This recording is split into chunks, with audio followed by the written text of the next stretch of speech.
ॐ तव कथामृतं तप्तजीवनं कविभिरीडितं कल्मषापहं श्रवणमङ्गलं श्रीमदाततं भुवि गृह्णन्ति ये भूरिदा जना। श्री रामकृष्ण वचनामृत। श्री रामकृष्ण देव दक्षिणेश्वर में मणिरामपुर तथा बेलघर के भक्त लोगों के साथ वार्तालाप कर रहे हैं। ये वार्तालाप कई दिनों से चल रहा है। श्री रामकृष्ण गाने वाले को दिखा करके एक गाना गाया थे, उसी का प्रसंग चल रहा है। उसको दिखाकर श्री रामकृष्ण देव कहते हैं, इन्होंने षटचक्र का गाना गाया। यह सब योग की बातें हैं, हठ योग और राजयोग। हठ योगी कुछ शारीरिक कसरतें करता है, सिद्धियां प्राप्त करता है, लंबी उम्र प्राप्त करना तथा अष्ट सिद्धि प्राप्त करना, ये सब उद्देश्य हैं। राजयोग का उद्देश्य है भक्ति, प्रेम, ज्ञान, वैराग्य। भक्ति, प्रेम, ज्ञान, वैराग्य, राजयोग ही अच्छा है। श्री रामकृष्ण देव कह रहे हैं, योग में दो तरह का योग है। ऐसे कितने तरह का योग का कैटेगरी भाग कर सकते हैं, लेकिन योगी लोग दो तरह के। एक हठ योग, जिसको एक आसन प्राणायाम आदि करके शरीर की आयु बढ़ाई जा सकती है। आयु कैसे बढ़ती है? कितने तरह की मान्यता है। एक मान्यता है जितना सांस उतनी आयु, माने नंबर आप जो एक बार सांस लेते हैं एक बार छोड़ते हैं, ये डिसाइडेड है कितनी बार छोड़ सकते हैं। अभी 4-6 दिन तक कोई सांस लिया ही नहीं और 4-6 दिन तक नहीं छोड़ा, तब उसका एक सांस एक बार हुआ। एक 4-6 दिन के बाद जब किया तो एक बार हुआ। ऐसे ही करके योगी लोग उसको प्रोलॉन्ग करते हैं। जितना ही दिन बढ़ा दिया, एकदम गहरी सांस ले ही नहीं रहे हैं, जरूरत ही नहीं पड़ रहा है। ये क्या है? आवश्यकता आविष्कार की जननी है। जो भी जरूरत बढ़ाएंगे तो बढ़ता है, घटाएंगे तो घटता है। ऐसी अचिंत्य शक्ति भगवान इस 3.5 हाथ के ढांचे में डालकर रखे हैं। इसमें अनंत शक्ति के स्फुरण की संभावना है।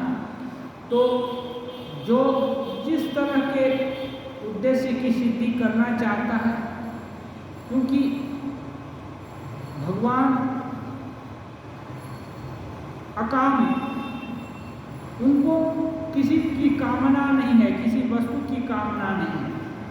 वो तो निर्लिप्त है, हर तरह से समर्थ हैं, निर्लिप्त हैं, अकामहत हैं। उनको कुछ कोई कामना नहीं। फिर भी तब सृष्टि कैसे हुई? उपनिषद में है, एकोहम बहुश्याम प्रजाय। इच्छा किए कि मैं एक हूँ लेकिन बहुत होना चाहता हूँ, प्रजा की सृष्टि करेंगे। विभिन्नता और विभिन्नता की सृष्टि करके उसमें एकता को देखना, इस एकता को देखना ही साधना है। बहुत चीज दिखाई दे दिया, लेकिन उसका रहस्य एक ही है कि एक ही के कारण सब कुछ हिल रहा है, सब कुछ घूम रहा है, सब कुछ इतना वैचित्र सब दिखाई दे रहा है। ये बड़ा अजीब चीज है कि एक ही चीज है, वही कहीं क्राइम कर रही है, कहीं क्राइम से बचाने के लिए उपाय ढूंढ रही है, कहीं पुलिस का काम कर रही है, कहीं कितने तरह, कहीं सेवा काम कर रही है, कहीं निर्दयता का रूप दिखा रही है, कहीं सदैव है, कहीं कितनी करुणा दिखा रही है। इस वैचित्र का रहस्य समझ पाना बड़ा मुश्किल है। और यदि जो समझ गया किसी प्रकार से, वो फिर इस भवसागर से पार हो जाता है, इस रहस्य का भेदन कर लेता है, और फिर उसको जन्म मरण का ये जो चक्र है, ये जो भुलावा है, इस भुलावे में नहीं पड़ना पड़ता। तब वो जब ठीक किए हैं तो बहुत सारा चीज़ एक ही साथ सृष्टि कर दी।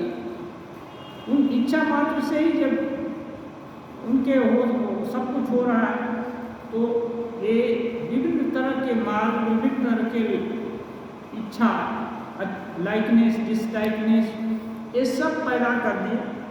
तो अब हठ योग है, कुछ लोग चाहते हैं शरीर स्वस्थ रहेगा, सबल रहेगा और दीर्घकाल तक रहेंगे, दीर्घकाल तक रहना चाहते हैं, तो वो शारीरिक कसरत वगैरह वगैरह करके वो ये करते हैं।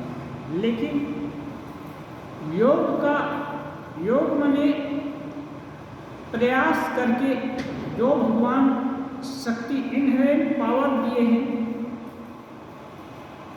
इस बॉडी माइंड कॉम्प्लेक्स में, इस शरीर और मन के जो से अवलंबित जो ये सब ढांचा है, इसके अंदर बहुत सारा शक्ति दिया है।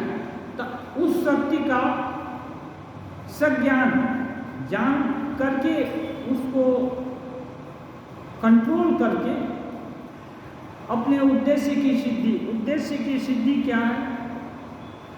स्वरूप की प्राप्ति। ये वैचित्र से अनेकता में एकता कहाँ छिपी हुई है, जो नहीं जान दिखाई देती, उसको जान लेने से अमरत्व की प्राप्ति हो जाती है।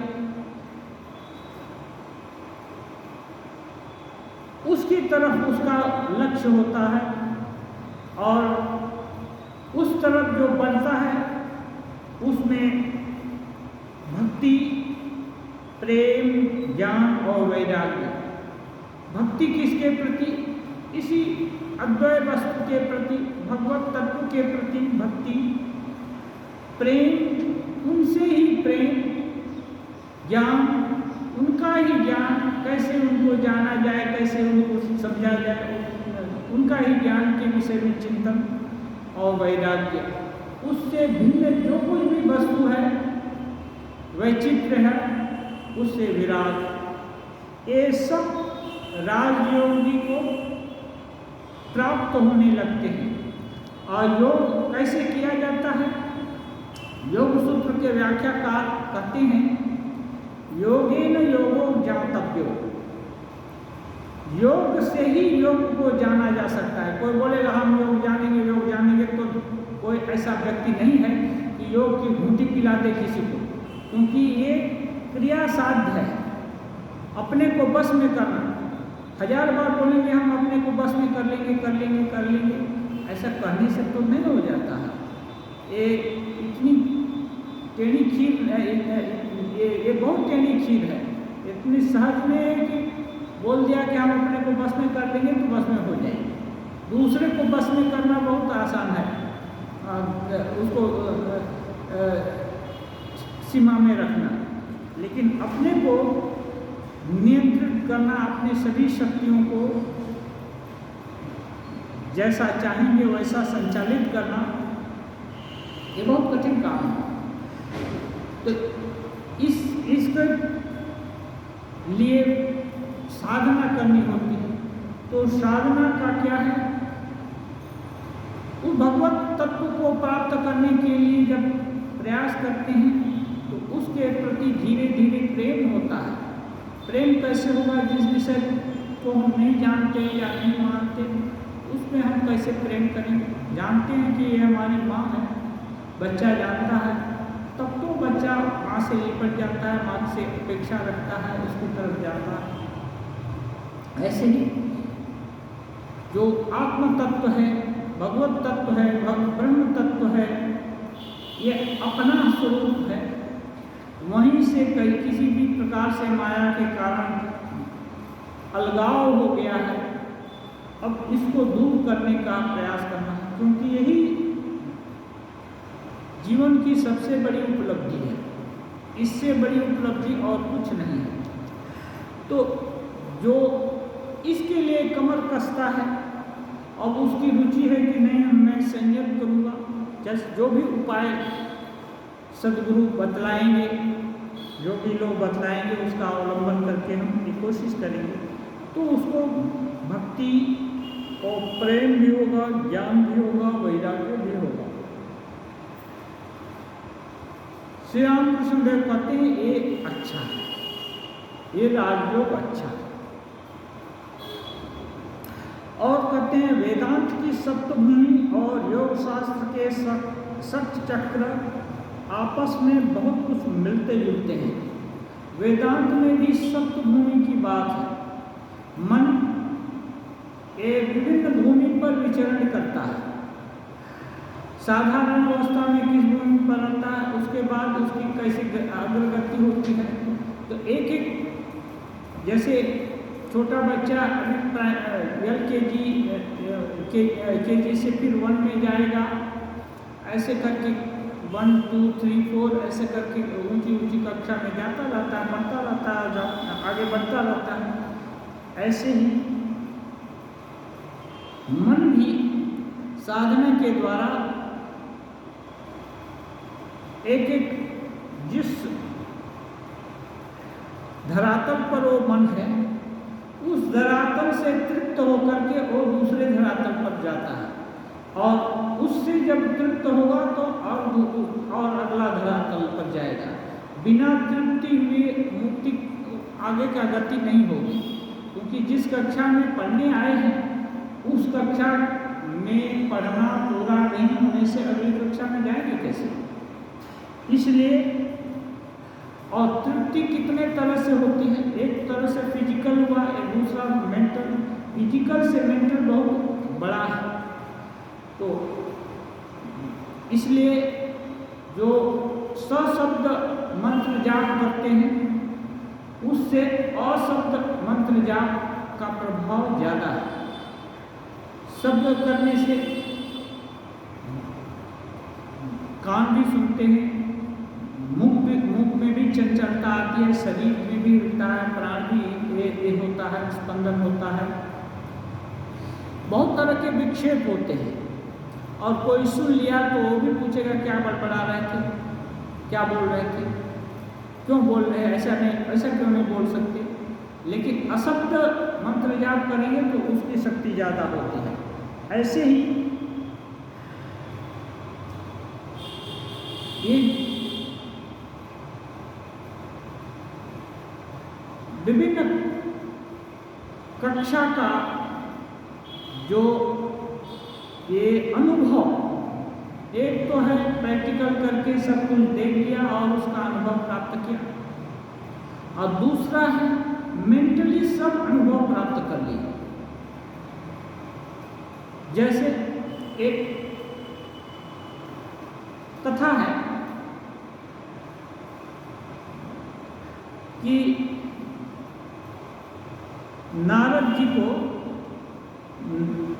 कभी ऐसा सुयोग आया कि नरक भोग देखने का। उनको भगवान ने बताया कि तुमको नरक भोग करना होगा एक दिन के लिए या कुछ समय के लिए।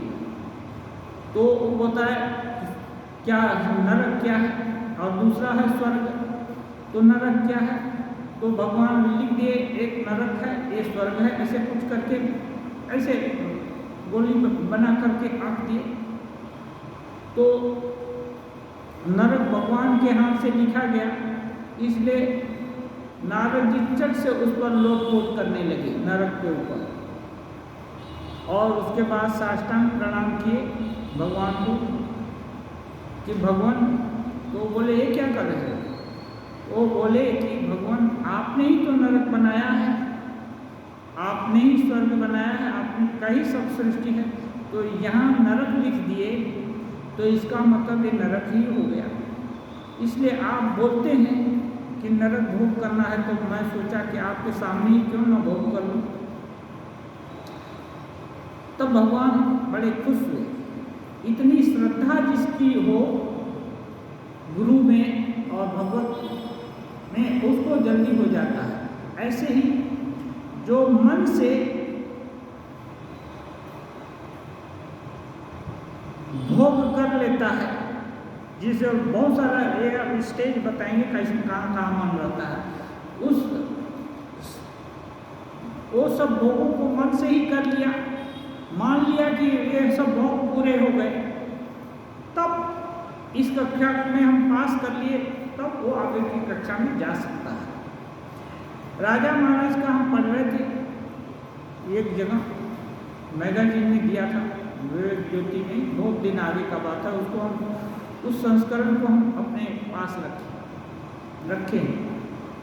उसमें है ब्रह्म ज्ञान तभी किसी को हो सकता है जबकि उसको कीट से लेकर ब्रह्मा पर्यंत सभी के सुख दुख का भोग का की पूर्ति हो गई होगी, बिना भोग के योग नहीं होगा। क्यों? क्योंकि जो ब्रह्म है वो तो खुद ही युक्त थे, तो अपने में युक्त हैं। वही इच्छा की कि हम बहुत सारा चीज़ भोग करेंगे। भोग करेंगे माने एक्सपीरियंस, अनुभव उठाएंगे या एक करेंगे, वैचित्र देखेंगे। तो जब वैचित्र देखने की उनकी इच्छा हो तो बिना देखे कैसे वापस आएंगे? क्योंकि एक बार इच्छा कर दिया। कहते हैं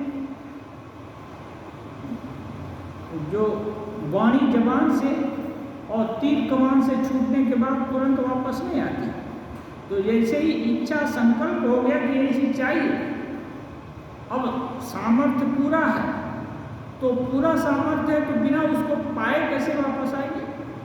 नहीं आ सकते। हाँ, तो इसलिए वापस नहीं आएंगे। इसलिए सभी का जरूरत है। इस भगवान इस विश्व ब्रह्मांड में कुछ भी ऐसा नहीं बनाए हैं जिसका कुछ न कुछ प्रयोजन न हो। एक को निकृष्ट दिखाने के लिए, एक को उत्कृष्ट बनाने के लिए एक को निकृष्ट दिखाया गया है। हर जगह कोई चीज़ श्रेष्ठ है, कोई चीज़ उससे इंफीरियर है। ऐसा सभी जगह जहाँ भी तुलना करेंगे सब जगह देखेंगे कि है, कंपेरिजन करने से ही सब जगह। और सभी की जो उसको बेस बोलते हैं, सभी के अंदर में वही एक ही ईशावास्यमिदं सर्वम, हाँ, एक ही ब्रह्म सत्ता के ही ऊपर सभी कुछ सत्तायमान है और विभिन्न तरह से दिखता है। तो कहते हैं वेदांत की सप्तभूमि और योग शास्त्र के षट चक्र आपस में बहुत कुछ मिलते जुलते हैं। कैसे? कहते हैं वेद की प्रथम 3 भूमियाँ और योग शास्त्र के मूलाधार, स्वाधिष्ठान तथा मणिपुर चक्र एक है। 3 सप्तभूमि, इन 3 भूमियों में गुह्य, लिंग और नाभि मन का निवास स्थान है। जहाँ से निष्कासन होता है वो सब, और नाभि, अधिकतम नाभि तक साधारण आदमी की गति है, मन वहीं तक रहता है।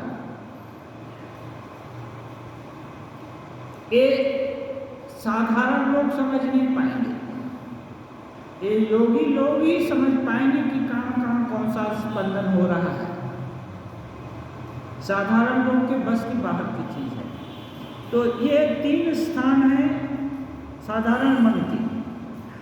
जिस समय मन चौथी भूमि पर अर्थात अनाहत पर उठता है, अब बहुत साधना के द्वारा अब पहला स्टेप पार होता है।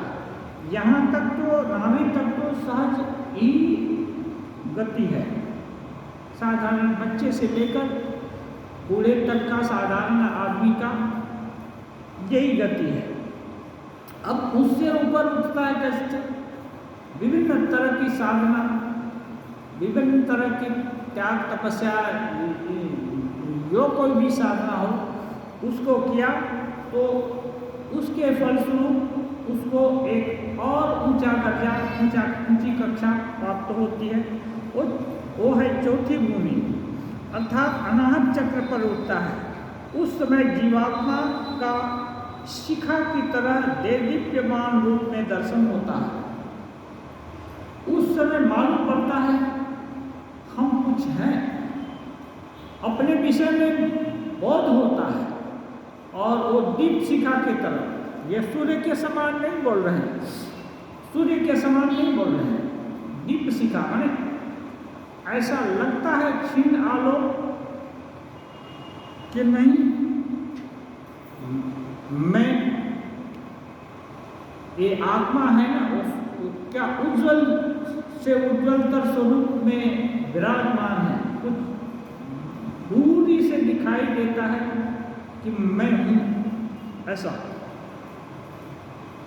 उस समय जीवात्मा देदीप्यमान शिखा के तरह देदीप्यमान दिखाई देता है, और उस ज्योति का दर्शन होता है। तब साधक अवाक हो जाता है,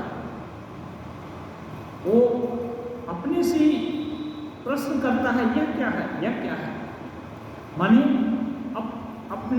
इतने दिन तक अज्ञान में भूले हुए थे, इतने दिन तक वासनाओं के साथ लड़ाई कर रहे थे, इतने दिन तक जो असत्य था उसी को लेकर के, जो क्षणभंगुर था उसी को लेकर पड़े हुए थे, और उसी में तृप्ति बोध कर रहे थे। अब यहाँ कुछ मालूम पड़ा, दिख रहा नहीं, पीछे मणि चमक रही है। जिस छोटे मोटे रत्न के पीछे हम दौड़े, वो सब का तो कोई मूल्य नहीं है, उससे बहुत मूल्यवान वस्तु भीतर में है, अपना स्वरूप बहुत मूल्यवान है। तो उधर तब अवाक होकर के अपने आप से कह उठता है कि क्या है। मन की पांचवी भूमि में उठने पर केवल ईश्वर की ही बात सुनने की इच्छा होती है। मन की बात, मन जब कंठ तक उठ जाता है, हृदय से, हृदय में एक ज्योति दर्शन होता है। हृदय को बोलते हैं एक अनाहत चक्र, हृदय में ज्योति दर्शन होता है। और हृदय से जब ऊपर कंठ की तरफ मन उठता है, ये सुषुम्ना नाड़ी है, ये भी योगी लोग ही जान पाते हैं, अन्य लोग नहीं जाने। ये जो डिसेक्शन करने से, चीर फाड़ करने से, शल्य चिकित्सा करने, शल्य वैज्ञानिक ये लोग नहीं देख सकते हैं उसको। ये सूक्ष्म चीज है, सूक्ष्म में से भी सूक्ष्म, ये योगी लोग अनुभव करते हैं कि ऐसा है।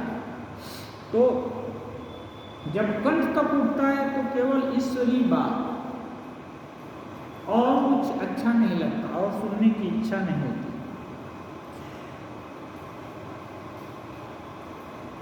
यहाँ पर इस चक्र को विशुद्ध चक्र कहते हैं। अब जब छठवीं भूमि पर, षष्ठ भूमि और आज्ञा चक्र को एक ही कहते हैं। आज्ञा चक्र में यहाँ भ्रू मध्य में,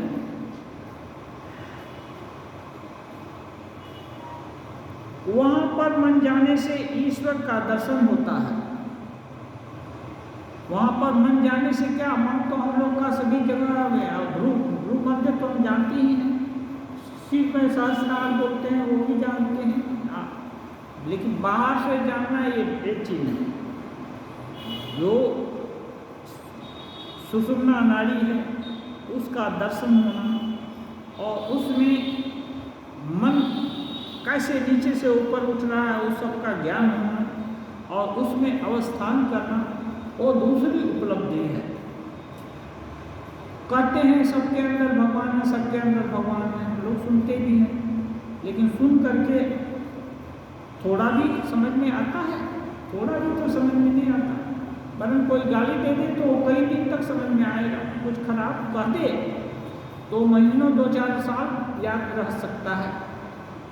लेकिन तुम्हारे अंदर, आपके अंदर भगवान है, स्वयं राजा राजेश्वरी विराजमान है, भगवती पूर्ण रूपेण विराजमान है। ऐसा बोलने से किसको समझ में आता है?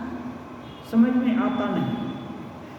इसलिए ये साधना के द्वारा जब मन विशुद्ध चक्र में उठता है तब ईश्वर का दर्शन होता है। उस दर्शन को बोलते हैं। परंतु जिस प्रकार लालटेन के भीतर रोशनी रहती है वैसे ही दिखता है, उसको छुआ नहीं जा सकता, उस रोशनी को छू नहीं सकते। थोड़ा लगता है व्यवधान बचा हुआ है, बीच में कांच है, इसलिए ट्रांसपेरेंट है, दिख रहा है, लेकिन वहाँ भी व्यवधान है, पूरा पूरी स्पर्श नहीं हुआ। अब कोई कह सकता है ज्योति जब जल रहा है, कोई चीज़ दिख, उसको छूने जाएंगे तो जल जाएंगे। यहाँ इस ज्योति से कोई जलता नहीं, ये ज्योति स्निग्ध है, इससे शीतल हो जाता है, इससे पूर्णता लाभ होती है। ये सिर्फ कोई कुछ जलने बोलने वाला बात नहीं, हृदय की गांठ खुल जाती है। अच्छा, वहाँ तक पहुँच गया। अब बोलते हैं जनक राजा पंचम भूमि से ब्रह्म ज्ञान का उपदेश देते थे। वे कभी पंचम भूमि पर और कभी षष्ठ भूमि पर रहते थे। जनक राजा वो ब्रह्म ज्ञानी थे, लेकिन जो सप्तम भूमि की वर्णना करेंगे, सप्तम भूमि पर हर समय नहीं रह सकते। सप्तम भूमि में 21 दिन से ज़्यादा टिक नहीं सकते, शरीर सूखे पत्ते की मांग चला जाएगा। इसलिए जिसको लोक शिक्षा देने के लिए भगवान की अचिंत्य शक्ति उनको नीचे लाती है, वो पंचम भूमि से षष्ठ भूमि तक रमण करते हैं और उपदेश आदि देते हैं। ऐसा राजा जनक के विषय में कह रहे हैं। षट चक्र भेद के बाद सप्तम भूमि है। मन वहां जाने पर लीन हो जाता है। मन जब सप्तम भूमि में जाता है तो अपना अस्तित्व मानो खो बैठता है। जैसे इसको ठाकुर बहुत अच्छा उदाहरण दिए थे कि नमक का पुतला है, सोचा नमक समुद्र की थाल लगाएंगे और समुद्र में गया। अब जाते ही अब नमक नहीं रहा, अब जल के साथ मिलकर एकाकार हो गया। ऐसे ही कुछ होता है। ये जो विशुद्ध मन है वह वहाँ जाकर अपनी मन होने की जो सत्ता है एक खो बैठता है, वो ब्रह्म के साथ लीन हो जाता है। अब लीन हो गया तो जीवात्मा परमात्मा के साथ लीन हो गई, तो अब जीवात्मा नहीं रही, उसका कोई पृथक सत्ता नहीं रहा, कोई उपाधि नहीं रही। कोई उपाधि रहती है तभी उसकी अन्य सत्ता मानी जाती है। जब उपाधि नहीं है तो अभेद ज्ञान हो गया। अभेद ज्ञान हो गया तो अभी परमात्मा जीवात्मा थोड़े होने जाएगा। अभी जो छोटा है लघु ही तो बृहत में समाएगा। इसलिए अब नमक समुद्र नमक नहीं होने जा रहा है, नमक समुद्र हो जाएगा, समुद्र में हो जाएगा, लीन हो जाएगा। इसलिए मन वहाँ जाने पर लीन हो जाता है। जीवात्मा परमात्मा एक हो जाते हैं, समाधि हो जाती है, देह बुद्धि चली जाती है, बाह्य ज्ञान नहीं रहता, अनेकत्व का बोध नष्ट हो जाता है और विचार बंद हो जाता है।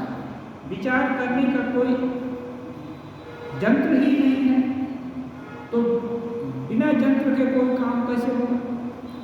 इसलिए बंद हो जाता है। उदाहरण देते हैं। त्रैलंग स्वामी ने कहा था, विचार करते समय ही अनेकता तथा विभिन्नता का बोध होता है। नीचे निम्न जो भूमि पर जब रहते हैं, स्वस्थ भूमि से और निम्न भूमि पर, तब विचार होता है। विचार करने से अनेकता का बोध होता है, विभिन्नता भी दिखती है, क्या अच्छा है, क्या बुरा है, क्या वैचित्र दिखता है। समाधि के बाद अंत में 21 दिन में मृत्यु हो जाती है। श्री रामकृष्ण देव निष्कर्ष बताते हैं, समाधि यदि लगी रह गई तो समाधि अवस्था में 21 दिन के बाद शरीर छूट जाती है। परंतु कहीं कहीं श्री रामकृष्ण देव बोले, अवतार पुरुष आदि 21 दिन नहीं, श्री रामकृष्ण देव तो 6 मास समाधि में रहे। केवल एक कोई साधक रहा होगा, उनका कोई अता पता नहीं है। वो कोई महापुरुष श्री रामकृष्ण के शरीर की अवस्था को देखकर, शरीर मन की अवस्था को देखकर समझ गए, इनके द्वारा जगत का बहुत महान कार्य सिद्ध होने का है, इसलिए इस शरीर की रक्षा होनी जरूरी है। इसलिए वो क्या करता, हर समय उसकी साधना यही बन गई कि इसको कैसे खिलाएं, कैसे इसकी शरीर की रक्षा होगी। मानो माँ महामाया महाकाली स्वयं उसको ला करके प्रहरी के रूप में श्री रामकृष्ण देव के साथ लगा दिया। वो हर समय वाच रखता कि कब समाधि से थोड़ा सा मन नीचे उतरता है, और जैसे ही उतरा कुछ खाना पीने का सामान, जो कि हल्का फुल्का सामान, जो भी खाना है, तरल पदार्थ आदि, कुछ मुंह में गीला भात करके या कोई चीज़ ऐसा मुंह में घुसा देगा। वो व्यग्र माँ भी 24 घंटे व्यग्र नहीं रहती, जितने वो महात्मा व्यग्र करके श्री रामकृष्ण देव की शरीर की रक्षा की। कभी कभी तो ये दिन पर दिन चला जा रहा है तो देख करके वो बहुत चिंतित होकर के पिटाई भी करता, लकड़ी से भी मारता, कभी हाथ से भी मारता, थोड़ा सा घाव देता, शरीर को ढीलाता जिससे स्पंदन हो, थोड़ा सा चेतना आए। मारने का उद्देश्य उनको कष्ट देना नहीं है, उस देव दुर्लभ शरीर को बचाए रखने के लिए प्रयास करता और खिला देता। लेकिन जैसे ही श्री रामकृष्ण का मन सांसारिक धरातल पर आने लगा, उनको बहुत असह्य आमाशय रोग हुआ, भयंकर रोग की यंत्रणा के कारण भी थोड़ा मन नीचे आया। उसके बाद उसी समय कभी वो संत कहाँ चले गए, उनको मालूम हो गया अब उनका प्रयोजन नहीं है, अब मन ऐसे रहेगा, शरीर पर रहेगा मन तो जरूर खाना पीना और इसका व्यवहार होता रहेगा। शरीर पर नहीं रहने से मुश्किल था, शरीर पर रहने से कैसे न कैसे भूख लगेगा तो कुछ न कुछ मांगेगा, खाएगा, कुछ हो ही जाएगा। लेकिन शरीर पर है ही नहीं मन, तो बड़ा मुश्किल है उसको लाना और खिलाना। कुछ नहीं खिलाने से कैसे शरीर रहेगा। वो तो हठयोगी नहीं थे श्री रामकृष्ण देव। हठयोगी हजारों साल तक जिंदा रह सकता है बिना कुछ खाए, बिना कुछ एक किए, लेकिन इनका शरीर तो हठयोग से हठयोग ही नहीं थे ना, इसलिए इनकी रक्षा किया। तो वो बोले हैं श्री रामकृष्ण देव की अवतार पुरुष ये लोग की बात अलग है, ईश्वर कोटि की बात अलग है। उनको माँ अपनी अचिंत्य शक्ति से उनके शरीर को रख लेती है, इसलिए ये विधान किया, पिटाई करके एक साधक ठाकुर को खिला देता था। कहते हैं परंतु कुंडलिनी न जागने पर चैतन्य प्राप्त नहीं होता। हर चीज का लक्षण है। केवल सोच लिया, कोई एक ज्योति देख लिया, हो सकता है आंख में जोर डालने से, कहीं कहीं हम सुने हैं कि विभिन्न तरह के प्रैक्टिस कराते हैं लोग, और कहीं जोर से दबा दिया और बोला देखो ज्योति दिख रहा है कि नहीं, आंख पर विभिन्न जगह दबा देंगे, कहीं कुछ ना कुछ तो दिखेगा ही आंख बंद करने से, तो उसको ज्योति कैसे मान लेंगे। हाँ, हर चीज़ का लक्षण है, इसलिए बोल रहे हैं आत्मदर्शन हुआ तो कुंडलिनी शक्ति जागृत हो जाती है, और ये जो रहस्य है ना, वेदन होता है, ये सब चीज़ दिखता है, चाहे किस मार्ग से भी जाए। और ये जो साधारण आदमी है ना, उसका मन प्राण परिवर्तित हो जाता है। ये लोहे का नहीं रहता, अब सोना बन जाता है। जो भी आदत थी, जो भी विकार थे, विकार सब अपसारित हो जाते हैं। नहीं तो फिर इतनी साधना का क्या है, सभी लोग साधक महान हो जाते हैं। जब ठीक ठाक है तो अच्छी अच्छी ऊंची ऊंची बात बोल देंगे, और जब बिल्ली पकड़ेगी तो टें टें करने लगेंगे। तो ये ऐसी नहीं है साधना। साधक अवस्था जब ऊंची अवस्था हो जाएगी तो श्री राम कृष्ण देव उदाहरण दिया है, एक साधु को पिटाई किए कुछ लोग, इतना मार दिए कि वो बेहोश हो गया, गिर पड़ा।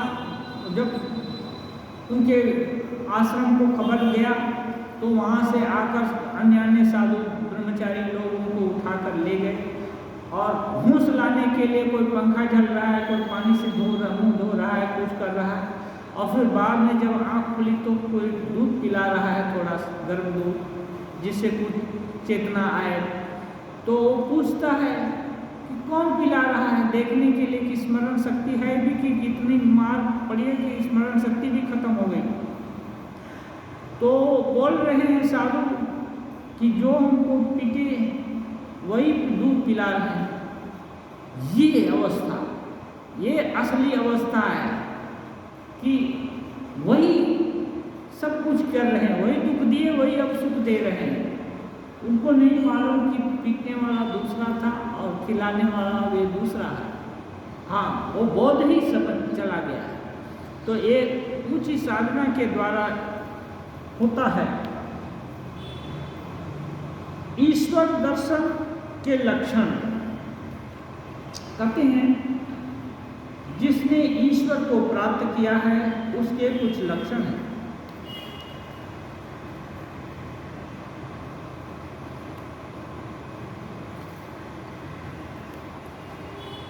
ईश्वर दर्शन के लक्षण श्री राम कृष्ण देव छोटी मोटी साधना से लेकर उच्च साधना तक की बात बता देते हैं। शास्त्र में है, यदि अंतिम बात नहीं बता दी जाए तो भला क्या उपलब्धि होगी, क्या मिलेगा। लोग तो मेहनत करने के पहले फल चाहते हैं, फल देख लिया कि फल अच्छा होगा तब चलो इसके लिए प्रयास करके देखते हैं। इसलिए अभी श्री राम कृष्ण ने स्वयं शरीर धारण करके आए हैं, वो उसके ही अनुरूप, क्योंकि लोगों को भरोसा नहीं होगा कि क्या मिलेगा तो क्यों जाएंगे, उस दिशा में प्रयास क्यों करेंगे। इसलिए बोलते हैं जिसने ईश्वर के दर्शन किया है उसके कुछ लक्षण हैं। क्या लक्षण है बताते हैं। वह बालक की तरह, उन्मत्त की तरह, जड़ की तरह या पिशाच की तरह बन जाता है। उसे सच्चा अनुभव होता है, मैं यंत्र हूँ और वे यंत्री हैं, वे ही करता हैं और सभी अकर्ता। जिस प्रकार सिखों ने कहा था पत्ता हिल रहा है, यह भी ईश्वर की इच्छा है।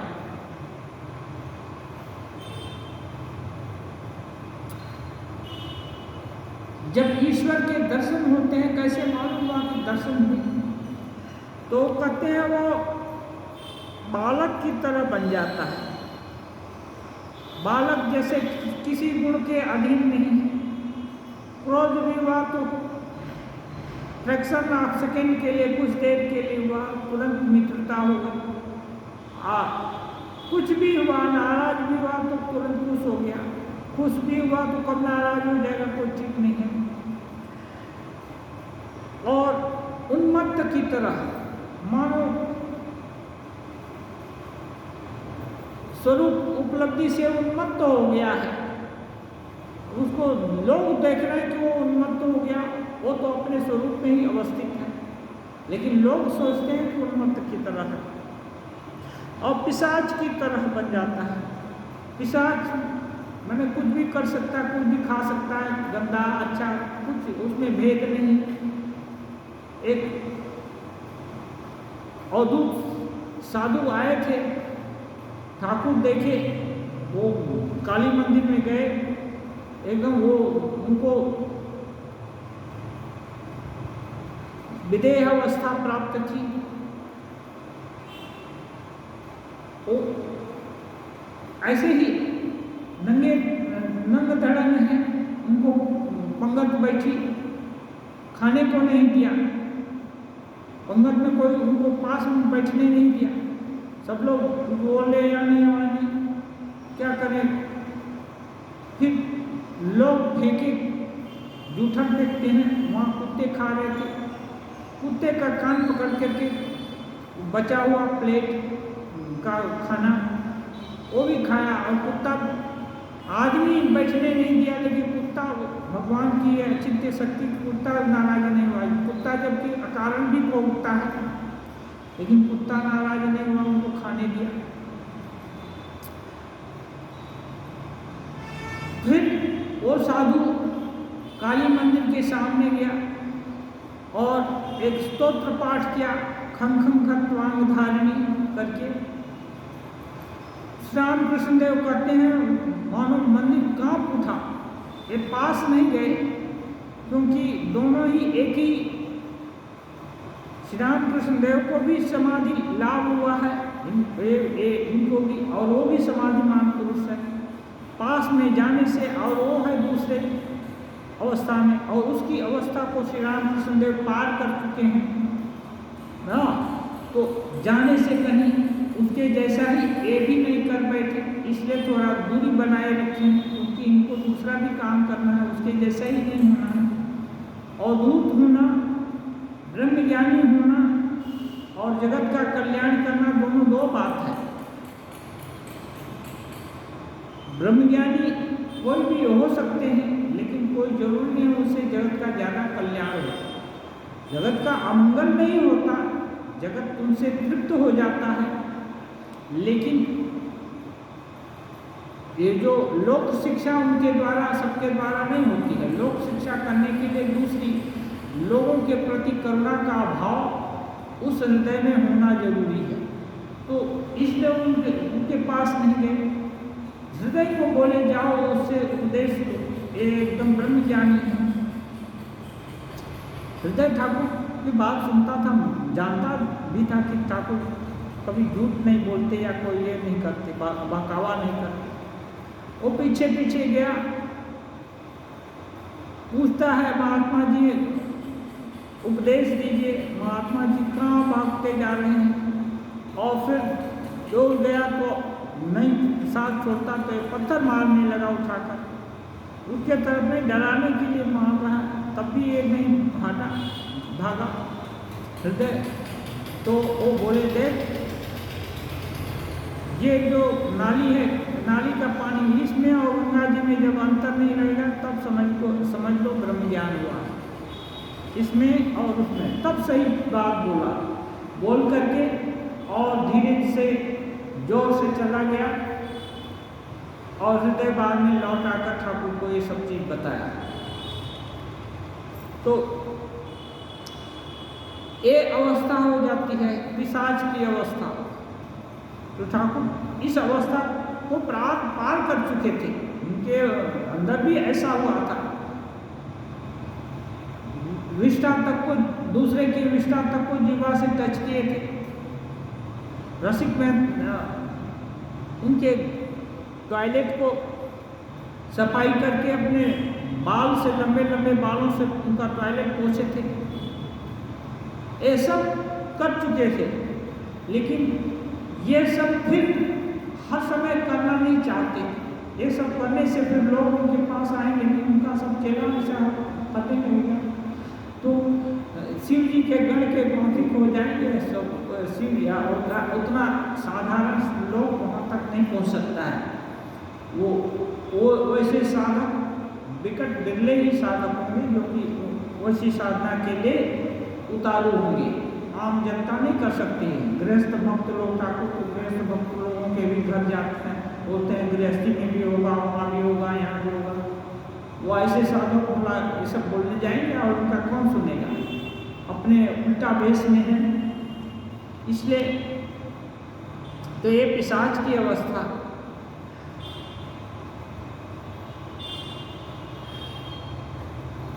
उन्मत्त भी हो जाता है, पिशाच की अवस्था। उसे सच्चा अनुभव होता है कि मैं यंत्र हूँ, वे यंत्री हैं। ठीक ठीक ज्ञान हो गया है। अब ये ज्ञान कभी भूलने वाला नहीं। मैं यंत्र हूँ, वे यंत्री हैं। ईश्वर ही सब कुछ कर आ रहे हैं।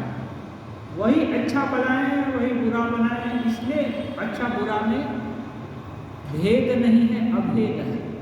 और उस दृष्टि से गंगा जल कितना पवित्र माना, नाली और रिफ्यूज उसमें कितना पेशाब पैखाना हर कुछ जा रहा है, वो एक ही जैसा कैसे मान लेंगे? कैसे एक ही शुद्ध बराबर शुद्ध मानना संभव नहीं है साधारण दृष्टि से। लेकिन उनकी दृष्टि ऐसी हो गई है कि वहाँ अभेद ही दिखता है, भेद नहीं। ऐसे ही त्रैलंग स्वामी की जिंदगी में आया था। त्रैलंग स्वामी को 2 बार कोर्ट में जाना पड़ा, पकड़ करके पुलिस लोग ले गया, कोर्ट में गया। वो बोलता है और इनके पक्ष से भी भक्त लोग खड़े हो गए कि ये महापुरुष हैं, इनको इनके ऊपर एलिगेशन है, वो लगे रहते थे। तो उनको कपड़ा पहनने के लिए कोई कोर्ट केस कर दिया था, वो यहाँ भर्ती किया गया। उनको डांटने लगा तो चुपचाप है, कुछ नहीं बोलते हैं। जो कुछ भी बोल रहा है, जज बोल रहा है या अपोजिट पक्ष से जो बोल रहा है, कुछ नहीं बोल रहे हैं। तो विरक्त होकर बोलता है कि आप कुछ नहीं मानेंगे, कुछ नहीं हाथ बोलेंगे, आपको अरेस्ट कर देंगे। तो अरेस्ट करने के लिए बोला तो पुलिस पकड़ने के गया तो वो अदृश्य हो गए। अदृश्य हो गए, सब लोग अवाक हो गए, कहाँ गया, खोजो खोजो किधर गया, दिखता ही नहीं। तो थोड़ी देर के बाद जब सब शांत हुए तो देखा कि दीवार से निकल कर आ रहे हैं।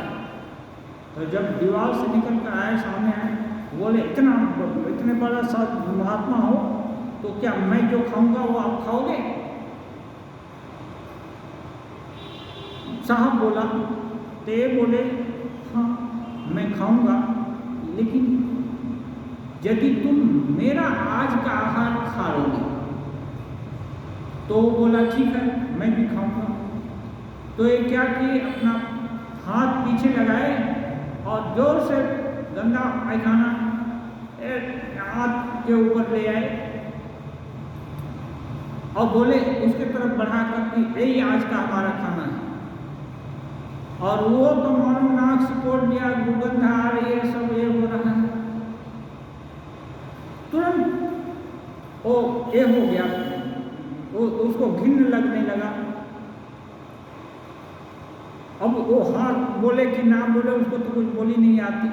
तब जब वो ये हो गया तब त्रैलंग स्वामी अपने आप ही उसको पूरा चाट गए खाली। तब तुरंत तो लिखा कि इनको यदि जजमेंट में लिखा कि इनको कोई एक परेशान करेगा तो उसको पनिशमेंट दिया जाएगा, और तुरंत बरी कर दिया।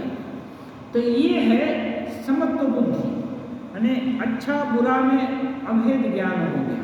उनके लिए खाना और पैखाना सब बराबर है।